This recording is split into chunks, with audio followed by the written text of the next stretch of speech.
Welcome to the Tech Egg. Don't get scrambled. Enjoy the video. In this video, I will explain how to make sketch classes using an easy method. First, let's define what a sketch class is. It's essentially a reusable template or component that helps you maintain consistency and speed up your design workflow. Think of it as a blueprint for common elements like buttons, text styles, or icons. Planning ahead saves you significant time and effort in the long run, ensuring a smooth and efficient design process. Now, let's get hands-on and create your very first component. Start by drawing a basic element, perhaps a button with some text. Once you have your visual, select all the individual layers that make up this element. Group them together, and then, with a simple click, convert this group into a symbol or component.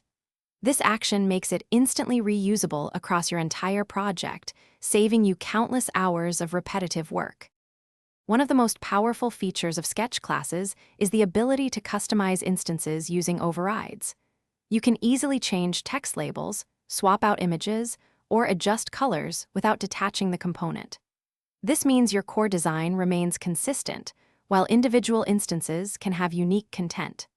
For even greater flexibility, consider nesting symbols within each other, allowing for highly adaptable and dynamic design elements.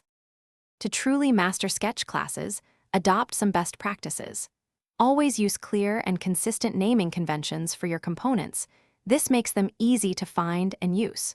Organize your symbols into logical categories or pages within your design file.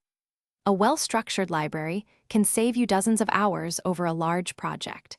Regularly review and refine your classes to ensure they remain efficient and relevant to your evolving design needs. Thanks for watching. Consider subscribing if I helped unscramble your problems.